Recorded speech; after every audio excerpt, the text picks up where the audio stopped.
colony starship First Light sits in the hangar of the Alliance Council station, its crew restlessly going about their daily duties.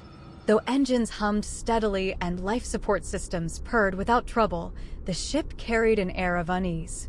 For all their bravery, none of the humans aboard knew what the Council had in store for them.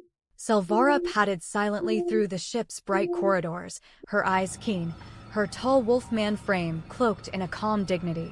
She had been given the freedom to walk the halls, though she suspected that Nova was always watching.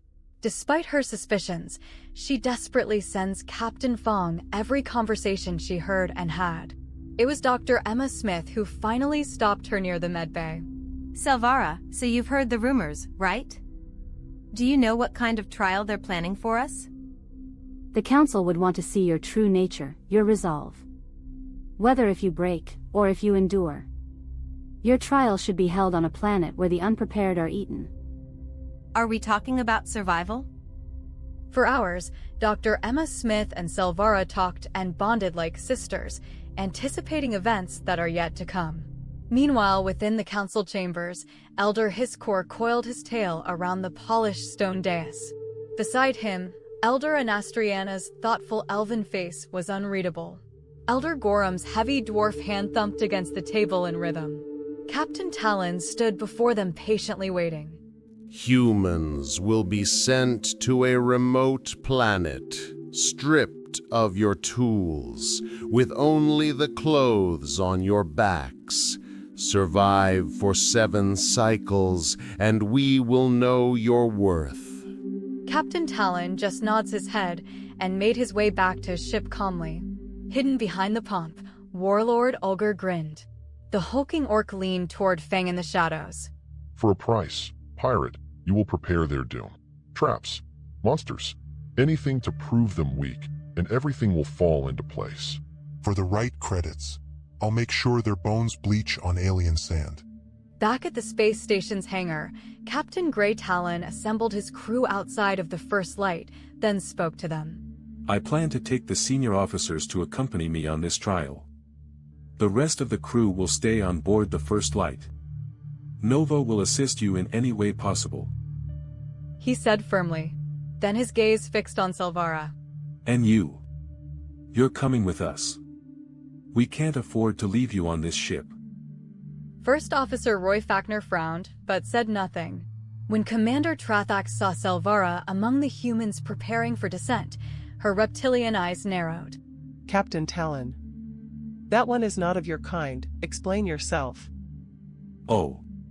You mean her? She was abandoned on our ship during the pirate raid. We are holding her in custody pending her human trial. We cannot leave her here with minimal surveillance. Therefore, she's part of this, whether the Council likes it or not. Trathax's tongue flicked in slight annoyance, but she reported faithfully to the elders. After much debate, the Council grudgingly permitted it. The Council of Elders walked into the hangar, along with Ulgar, to see the humans off. The Warlord took a foot forward before them all and with a booming voice announced. A wager. Before these things depart, I propose a wager, Council Elders. Reluctant murmurs filled the hangar, but none dared call the challenge cowardly. Elder Hiskor, Anastriana, and Gorham conversed among themselves, creating a moment of unease. Then Elder Gorham took a good look at Ulgar. A wager? All right then. Let us hear your wager. It's just a mere small wager. If the humans prove worthy, I will return all worlds taken before this council's founding. But if they fail, I take a seat among you as a council elder and gain the ownership of these what you call human. If you win, you wish for a position among us and ownership of these newcomers. Lose, you will return all the worlds your kind have taken. We accept your wager. We are sorry, humans, but we cannot pass such an offer. Do not disappoint us. Wait. Ownership? Don't we get a say about this? Warlord Ulgar gave a scary smile to no one in particular. The Council Elders gave Commander Trathax the signal to proceed. Captain Talon led his participating crew inside one of Trathax's space shuttles, while the remaining humans stood in attention, saluting their senior officers who are heading towards a planet unknown to them. On day 1, the shuttle dropped the humans onto a world of jagged cliffs and steaming jungles. Keith Bash muttered about how unfair this was, but Nova's voice transmitted through a simple wristband reminded them of priorities. They searched until dusk and found a stream, then gathered branches to lash into crude shelters. Talon worked alongside them, hands blistered, sweat streaking his uniform. On day 2, the hunt for food led them into Faang's first trap, a pit of spikes hidden under leaves. Keith nearly fell in, but Roy yanked him back in time. The noise drew a pack of alien raptors. But instead of running or fighting, Emma crouched low, offering food. Against all odds, the creatures accepted. By nightfall, the humans had not monsters, but companions. On day 3, Salvara led them toward what she swore was fresh water, but it was another trap, crafted by Faang's crew. But before anyone triggered the trap, one of the hidden snares caught Salvara by the leg, tearing flesh. She howled in pain. The humans rushed to her side, binding her leg, carrying her instead of abandoning her. Confused and touched, Salvara watched their kindness. Why save me? I led you all into danger. Because we are all in this together. Besides, just look around.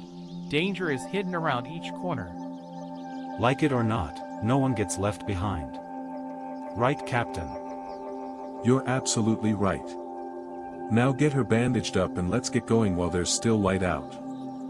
On day 4, Faang sneakily triggered a rock slide.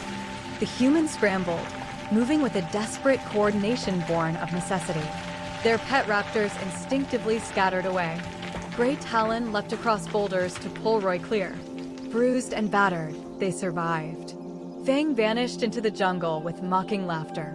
On day 5, this time, Faang came with his Wolfmen crew, weapons bared. But the humans had known their plans from the very start.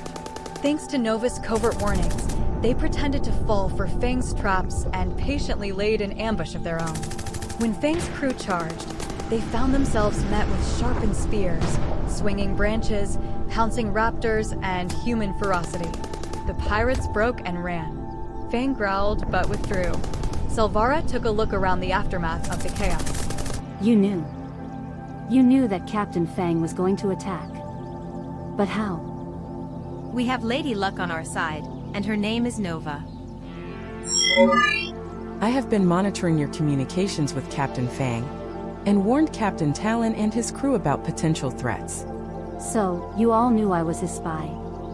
You spared my life only to use me, just like how he did. No, not exactly. We spared you because we believe you're also one of Faang's victims. From what we can analyze from your communications with Faang and your behavior during your stay on board the First Light, we can determine that Faang has been forcing you to do bad things all this time. In my point of view, you at least deserve a chance to make amends. Make amends. On day 6, the humans rested. They swam in the stream, roasted meat, played fetch with the raptors, and laughed under unfamiliar stars. Salvara limped beside Emma, ears flicking in thought. You fight, you bleed, yet you smile. Why do you endure this? As Dr. Emma thinks about what to say and how to put it in words, Roy chuckled loudly, interrupting her thoughts.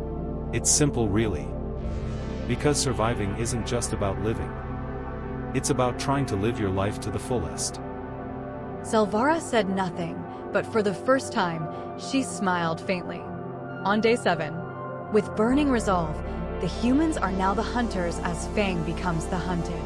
Dr. Smith followed the scent of the pirates with her raptors. Captain Talon and Officer Roy hunted them with sharpened spears. Lieutenant Keith used a rudimentary slingbow to strike from a distance. One by one, Faang's men either surrendered or were killed on the spot. Captain Faang eventually ran out of ammunition. His claws were slowly grounded to stumps, and his feet couldn't take another step. Against overwhelming teamwork, even the dreaded Wolfman pirate faltered. At last, Faang was bound, his growls silenced. That night, the crew celebrated, their laughter echoing through the alien jungle. When the shuttle arrived at dawn, Emma was giving goodbye kisses to her raptors. Roy and Keith were singing made-up songs off-key, and Talon was silently laughing at the sight of it all. The shuttle pilots, bewildered, just looked at each other, thinking that humans are indeed Death Worlders. Laughing and singing, after surviving on one of the most dangerous planets known in this galaxy, is completely unprecedented. Back at the space station's hangar where the Council Elder waited, Ulgar's face turned dark as stone. The crew of the First Light stood tall and proud. Salvara, with new resolve, slowly limped with her legs still bandaged and joins the humans. The captured pirates were unloaded from the transport, then were led away by security for interrogation. Captain Talon, behind him are his officers, tired, but triumphant, calmly presented themselves to the growing crowd. Judging from all of your faces, especially yours, Warlord Ulgar, I believe we just passed your trial. Ulgar slammed his fist against a tool cart and stormed out of the hangar. His shadow loomed long as he vowed revenge. Elder Anastriana's lips curved in a rare smile. Elder Gorum roared with laughter. Elder Hiskor hissed in approval. For now, humanity had prevailed. The First Light had shown ingenuity, endurance, compassion, and unity, the very qualities the Alliance prized most. And for the first time, the galaxy learned the word humanity.